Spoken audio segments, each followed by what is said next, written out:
Hello, and welcome to the next episode of the Live Your Spa Life show. Spa life is a lifestyle that accepts that accomplishment and harmony coexist.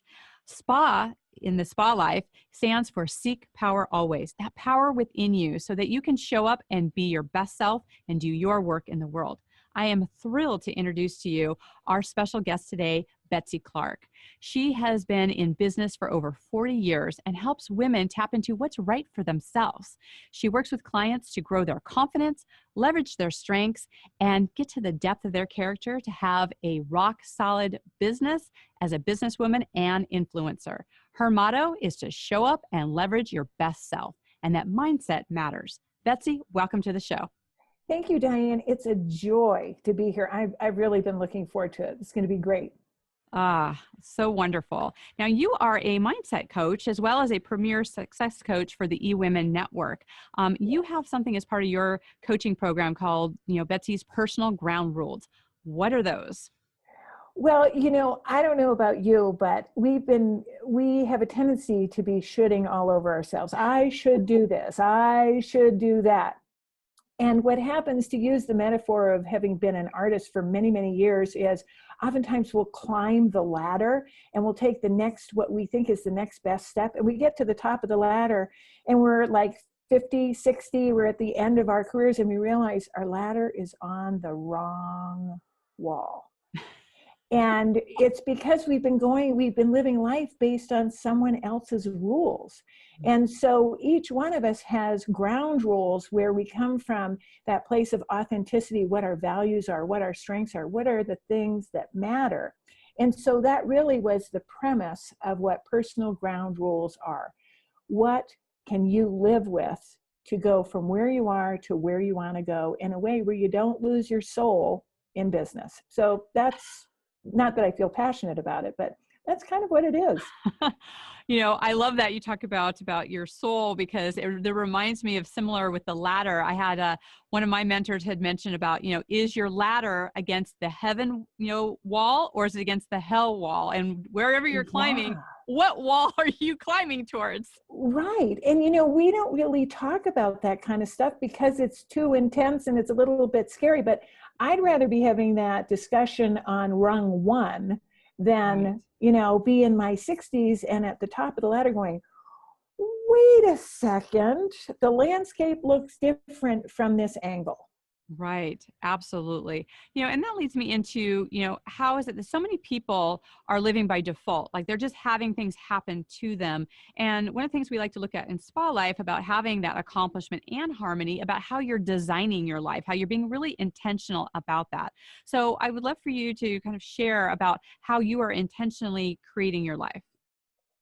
Well, it's interesting because I won't ask you, but I think oftentimes the alarm will go off in the morning and we're going, oh, no. I'm just going to push the snooze button for another 7 minutes. And the next thing you know, it's like 49 minutes later from when you intentioned to wake up. But you know what, Diane, here's the deal is if we do that day in and day out, and I know there are days when we need to do that, but we're already at a deficit. We've let ourselves down 7 times, even before our feet hit the floor. And so how are we starting our day? Are we starting it where it's, an asset or at a deficit? And so I think how we start our morning is critical. Do we immediately jump to the phone and get caught in the chaos? Or are we willing to make decisions that work for us and, hydrate, stretch, yoga, meditate, read? What are the things that fuel? Yes. I mean, really, what are the things that fuel you? It may be just letting the dogs up on the bed and having snuggle time for 10 minutes. It may be prayer. It may be journaling. But how are you starting your morning? We have to pay attention. That sets the temperature for the rest of the day. And so I think mornings are really critical. And if you have lots to do in the morning, set the alarm maybe half an hour early so you're not rushed. Or be very intentional. I do not have a set time I get up every morning.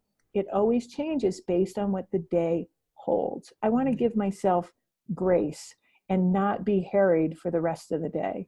God, I love this analogy about being at a deficit when you are really, if your first intention of the day is you're not honoring yourself. And I love what you're saying that, it doesn't have to be militant where you get up at a certain time each day, but when you have a plan in advance, you could say, hey, this is going to be a 6 a.m. morning, or, this is going to be a 10 a.m. because you've listened to your body and you know what it is that you need, but you're intentional about it. You're actually able to look and see what that looks like. And what reminds me about the hitting the snooze button, Mel Robbins has her 5-second rule book. And I find that tools like that can really help you where you have these, starter rituals that allow you to, hey, this is how I'm going to get moving because that is my intention. And you're setting yourself up to win every day. And not let yourself down over and over and over again. Because that has a toll.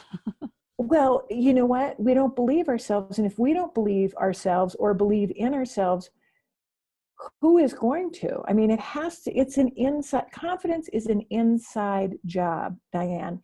And we can have it an external thing, but that's not very gratifying. Right. Or realistic. Yeah. And having that internal, measuring to see, what you're doing. And I love how you use laughter and creativity and you have such a holistic way of looking at your life. I mean, you've lived in Colorado Springs for 25 years with your husband and you talk about your many dogs. I mean, you've created this environment around you of beauty. Was that intentional? Oh, I was raised by a mother who was an artist. And when this was back in the 50s. And so there'd be a beautiful sunset and she would stop the car and she would make all of us get out and we would lean against the car for only 2 or 3 minutes, but we'd watch the sunset.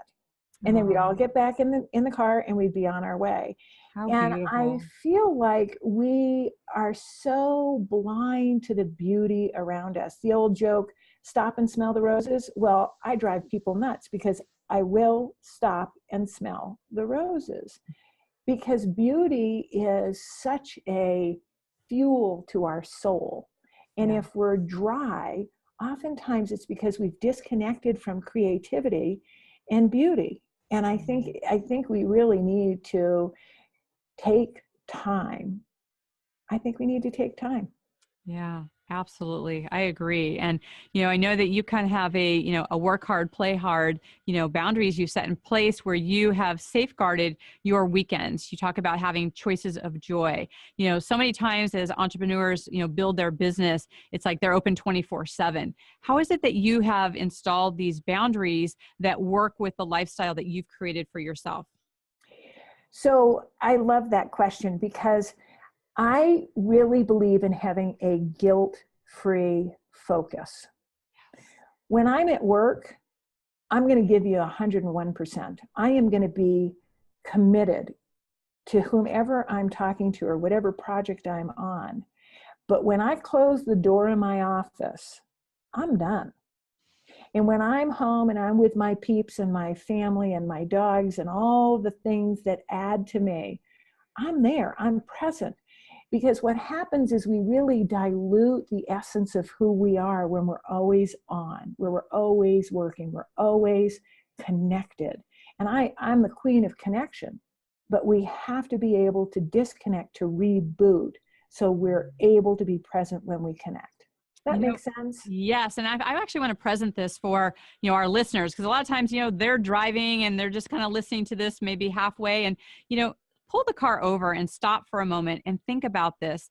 Are you diluting yourself in terms of who you're showing up with because you never turn yourself off? Right? You never have that reset time and the guilt that can go through because, we want to be there for our business and we want to be there for our family. And a lot of times we do our business so we can be with our family. And if we have this onness that happens all the time, that's where we start getting into overwhelm and anxiety and these things that are leading us up the wrong wall, right? The ladder on the wrong wall happens when we are making some of these choices. So I love the analogy that you're making about by not honoring that you are actually diluting yourself and you're actually leaking your power and you're not able to show up in the world with how you meant to be. Right. And, I don't think that we have these conversations and if we do, it's them. It's not us. Right. But I think that when we don't take time for self-reflection, again, we lose our essence.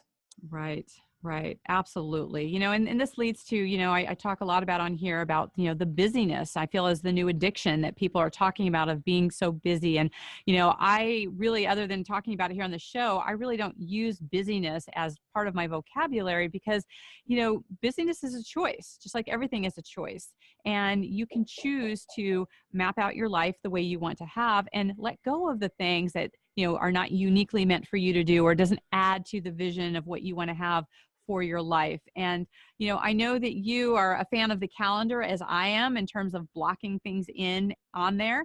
How do you address the things that take longer than you think? Well, so I block out wiggle room. I know that's not very scientific, but I always have some margin or some white space. I would love to say that I've got this nailed and it's every day, but I have 2 times during the week where I have wiggle room. If I can't get something done, I know I can either do it Wednesday afternoon and get catch up or Friday afternoon. So I think it's really important to have those time blocks and they're 2.5 hours each. So if for some reason I am on it and everything is faster than I thought, then I get to leave the office earlier on Wednesday afternoon. And who doesn't want to get home a little bit early on a Friday afternoon? So I create that so that hump day doesn't feel so traumatic. And it gives me, wow, okay, if I stay focused, I can have a little more time on the weekend by getting out early on Friday. And that seems really simple, but for me, that works brilliantly. Right. I think simple works. I because you don't want do. these big complicated plans to have out there. And I think it's fun. I love the playfulness that you bring into your life in your work. Sometimes we can get so serious when it comes to our work and saying like, we have to get things done at a certain time and it has to look a certain way. But to bring that funness into it and have it where it's almost like a game, right? Where Right. you get to actually choose how you're doing things and you get to reward yourself. So many times we work so hard and then we just move on to the next thing that we're working hard at, and there's not the celebration of the accomplishment that you do and the fact that you were, things were in flow and you're rewarding yourself with that. I think that that is so brilliant. In fact, I love the idea of I think the calendar is such an underutilized tool because a lot of people will just put their have to appointments, but they don't put necessarily their lifestyle in there about things that they want to spend with their family or time that they want to honor for themselves, whether it's exercise or, meditation or journal time, and to actually put those things in there as a, holder of how it is that you want to spend your time. In fact, one of the things I think it's so great that you have the wiggle room as actually part of your day and your scheduling, because when people go, well, I don't know how that's going to happen. When you have things scheduled, every hour on the hour and you can't move and you don't give yourself that room. Even when I do my interviews, I give myself that space in between them so that I can move to the next one and be able to do that part. And I love how you talk about using that with grace. One of the tricks that I like to use in a calendar is to treat every month as if it's 4 weeks. And so the months that have 5 weeks, those are blocked out times where you could do projects, you could travel, you could have extra time. So it's these ways where you can actually create and utilize the calendar to support how you want to live. So you bring up something that's interesting is, do you know what the opposite of play is? What? A lot of people will say it's work, but the opposite of play is depression. Oh, wow. Elaborate on that. Well, it's not my idea, it's Stuart Brown's idea, but what that means to me is if we don't have a level of playfulness in each day, and I take my business very seriously. I take what I do very seriously, but I can run this side of intense. So I have to have a little bit of that playfulness. We're going to burn out. Yeah. And we're going to get resentful because so many of the unspoken needs are not getting met. And unmet expectations is the root of resentment. And I expect myself at the end of the day to have a smile on my face because I've worked playfulness in And I don't want, this is what I get to do. This isn't what I have to do. This is what I get to do. I've been working for this my whole life. I mean, everything I've done well and everything that I've not done well has formed me to where I am right now. And, I'm in my 60s and I get to do this. I don't have to work, but I get to do it. And so to me, it's that joy, that play. It's stopping at the side of the road and looking at a sunset. Oh, it's so key. And I love how, you mentioned about, because you are serious about your business and about helping your clients in their business. And it's not mutually exclusive. I mean, bringing the play in is actually a serious aspect of doing your business so that you can be present, to be focused and get the things that you have going on. It's part of that flow and that magic that people create in being able to be sustainable and to be in joy and to actually love. And like you say, about what you get to do. There's so many people saying about what they have to do. You don't have to do anything. Really be proactive and in choice about the things that you're doing. And I know you utilize a tool that I like to do as well with my clients about looking the night before, preparing, with the end in mind, and how does that affect your day by looking at your day the night before? Well, one, it's incredibly organized. You have to understand I'm a very organized free spirit because I love the free spirited side of who I am, but I can be very disciplined because I'm organized. But here's what I believe is that when we write a list of what we want to do the next day, some of that stuff is easy and some of that stuff is not as easy as we would like it to be. And if I sort of plant those seeds in my mind, my subconscious is working the whole time I sleep and it's underneath my radar. Have you ever noticed that if you're a morning shower person, which I am, I'm in the shower and then all of a sudden I get these brilliant ideas. And I believe it's because I put my subconscious, pay attention. This is what I have to do.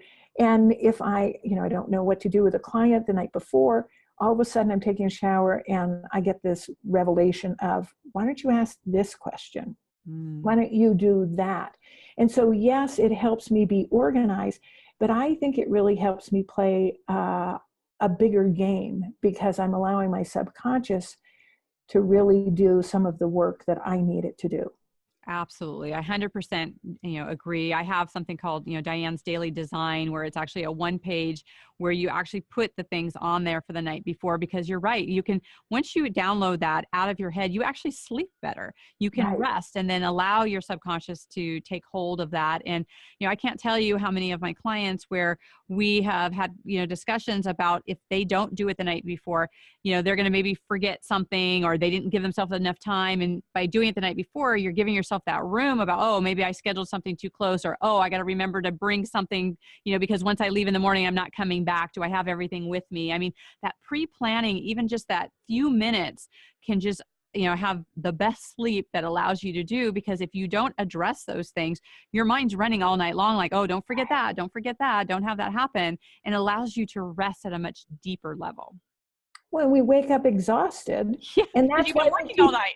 And we keep hitting the snooze alarm, and we're at a deficit. So you're exhausted and at a deficit. I'm just thinking, that's not how I want to live my life. I've got X amount of years as an entrepreneur. I want to play full out and I want to be energized. And stressing in my sleep is not one of the ingredients, I think, that moves the needle forward in a sustainable fashion. Right. No, I completely agree. And with that, I know that, our listeners are familiar with the term FOMO, and I know that you talk about JOMO. So can you explain what that means to me and our listeners? Okay, so FOMO, for those of you that don't know what it is the fear of missing out. And I really like to coach from a positive intent. What are your strengths? What do you do well? So that you're so clear, I can do this, but I can't do that. Your boundaries are based on your values and your intention, so that if something is coming up, you joy over missing out because it doesn't serve you well. You don't have the bandwidth, you don't have the scope, you don't have the desire, and it doesn't resonate with you. So you joy in saying, I'm sorry, that's not going to work for me this time, but thank you so much. And so it's really the joy of missing out instead of feeling comparing of like, well, you know, you get on Facebook or you get on Instagram or something like that, and everybody's having a lot of fun, and, you know, all these champagne glasses and all that. And you're just going, you know what, that wasn't really, I didn't have it in me. Those aren't my peeps. That's not a good time for me. Whatever, fill in the blank. So you can joy instead of crumbling on the inside of, oh, I've missed out yet again. It's that inner game of understanding I can do this, but I can't do that. And really being okay with it. It's giving yourself a grace card, honestly. Wow. I mean, that is brilliant. I mean, I love that so much because when you even just saying, you know, like that fear of missing out, I mean, that just brings your energy down. It can really, and it's very external, you know, influenced, right? Versus Right. really checking inside going, does this resonate with me? Is this my people? Is this how I want to spend my time? What does that look like? Right. I mean, I know a lot of times people will see that, you know, I'm at a lot of different things, but I'm very intentional about how much time I spend there, how it works into the flow of what else I'm doing, how am I taking care of myself, and making these choices along the way. Not because, you know, it's like the thing to do. It's more of like, how does that resonate with who I'm being and my message and what it is that we're all here to do. So I love the fact that you're utilizing that joy component of that can get lost in the minutia of all of that happening. So it's the Right. intentionality of that, which is so great. And, you know, speaking of the intentionality, one of the things I love asking my guests is that, you know, environment is everything. How we create our space and how we spend. We talked a little bit about the boundaries, but as far as like your physical space, you have a different experience in your bedroom versus your kitchen versus your office. What is your favorite room in your home and why? Oh, well, you have to understand, I was a color coach for many, many years, and I studied the psychology of color. Hmm. So in the first part of the 60s, there was a picture on Life magazine of a fetus sucking its thumb. And it was it was a beautiful, warm terracotta with blue. And it was amazing because they had never taken a picture in utero in the early 60s. And so I have a prayer room. It's a specific room for me. And it's that same terracotta and blue. And it feels like a womb to me. It is so safe. And I go in there and I can feel my blood pressure just going down, you know, 10 points just walking in there because it feels so safe to me. And it's so quiet and allows me to be me. Oh, how beautiful. It sounds like such a sanctuary. It is a sanctuary. It really is a sanctuary. And it's the understanding of what color does to us. What kind of reaction are we going to have to the color? And for me, at a very young age, I was taken by this picture. It's seared into my visual memory. And I knew I wanted to replicate that as I got older. And mercifully, I was able to.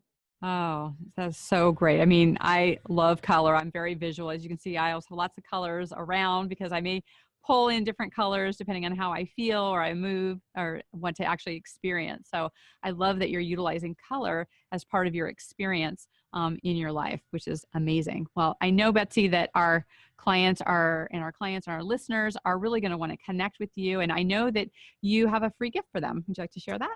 I do. They can go to my website, which is www.betsy, B-E-T-S-Y, Clark, C-L-A-R-K, LLC.com. And they can get one of two things. They can either get a grace card or they can get access to my free accountability journal. So ways to hold themselves accountable to do the things they say they want to do. Because I find as an entrepreneur with no boss over our shoulder or no manager saying, when are you going to get this in? We can lose our way if we don't have structure to hold ourselves accountable. So I would love to have them visit and they can access either one of those free gifts. Oh, perfect. And we'll put those in the show notes for people to get a hold of. And I'd love for you to tell a little bit more because there's something special around the grace cards about how those came about and why you give those to people.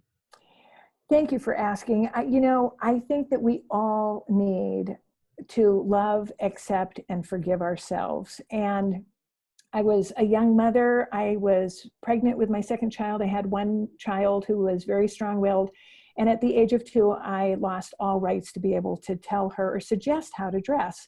So we were in a drugstore, and my daughter was in the car seat, and she had one side of her hair in a pigtail and the other was perfectly straight. And I was mortified, going, oh, I just hope I don't run into any of my friends. And this woman just leaned in over the right side and whispered in my ear, and she said, I'm so proud of you. And then she just stepped back, and I never saw who it was. And I felt like she saw me, and she extended grace to me. I stood there and I wept because I was seen. I was acknowledged in the midst of a time when I really needed grace. I was hormonally pregnant, and I had this strong-willed 2-year-old. Yeah. And I have always believed that we have the power to extend grace and mercy to each other. And we underestimate, because it's hard to be a mother. It's hard to be an entrepreneur. Sometimes it's just hard. Right, right. And grace is the thing that can buoy us through that obstacle and that hard time. And it costs us nothing. And it means everything to the one we extend it to. Absolutely. Well, that was an angel that whispered in your ear for sure. Showed I up. think so. Absolutely. Yeah. It's the angels amongst us that just tell us what we need to hear in the moment. And grace is such an important name and foundation for me and my family as well. My dad's older sister is named Grace, and my youngest daughter, her name is Elizabeth Grace. So we really, the grace that's among us is such an important and sometimes forgotten aspect of what we need to allow for ourselves and what we do for other people. So I love that is part of what you do in the world. Yeah, I think it's really critical. We need to give ourselves grace, and we need to extend it to others. And we can't extend it to others if we don't have it here. Right. Absolutely. So, well, I know, Betsy, people are going to want to stay in contact with you. Would you like to share with them again how they can get a hold of you? They can go to my website again. Thank you. It's www.betsyclarkllc.com. And they can just leave information, and I can contact them. If they want a grace card, they can get it there as well. So thanks. Okay, perfect. Absolutely. So listeners, make sure that you grab this free gift from Betsy. And for those of you who are just wondering about this conversation about spa life, about, how are you creating your environment and your experience? I also have a free gift for you where you can go to the liferesetquiz.com. That's liferesetquiz.com. And it'll take 2 minutes to see, where are things working for you and where is that you may need to have some support. And I'd love for you to, in the comments, either through Facebook or YouTube or on the blog talk, put in the comments, what was your aha from today? What is it, something that you heard from either myself or Betsy that just you heard it a little bit differently and that you want to have this as part of your life? Because this will help other people who see it as well to really present what this message was about and what it is that you heard. And make sure that you tag both myself and Betsy so that we can connect with you, we can answer any of the questions that you have, and we can help build our community to support you in your journey along the way. So Betsy, again, I just want to thank you so much for all of your pearls of wisdom and your grace and your gift that you bring to the world. Oh, thank you, Diane. It really was a joy. You're a treasure. Thank you. Thank you again, and my pleasure. And listeners, thank you again for giving us your valuable time to tune in and connect with us. And until we connect again, live your spa life. Bye for now. Bye.